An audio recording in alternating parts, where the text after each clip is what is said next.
After I was first struck by lightning, I was able to see some things before they've happened.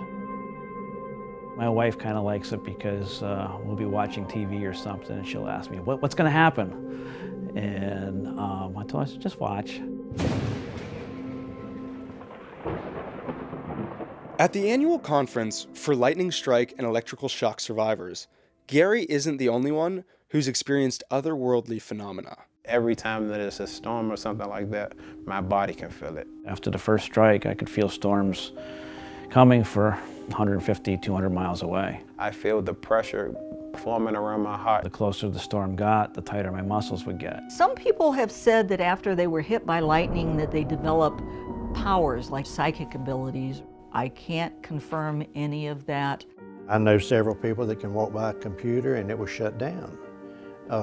Walk by their TV, it cuts off. We had a science guy come in and he was doing electricity with the kids and he asked me to hold something and I held it. It was not supposed to glow until he touched something to it. What glowed without him touching anything to it? I can go into a store and I've had lights go out as I'm walking underneath them. Some people will say that they short circuit the batteries on their watch. I don't wear a watch anymore because it doesn't keep accurate time. Cell phones I'll go through in 6 months. I get a lot of static shock touching cars and touching my dog. Our cat in the house, she can talk to me and I can understand what she's saying. She tells me what the kids are doing at night when they're supposed to be in bed.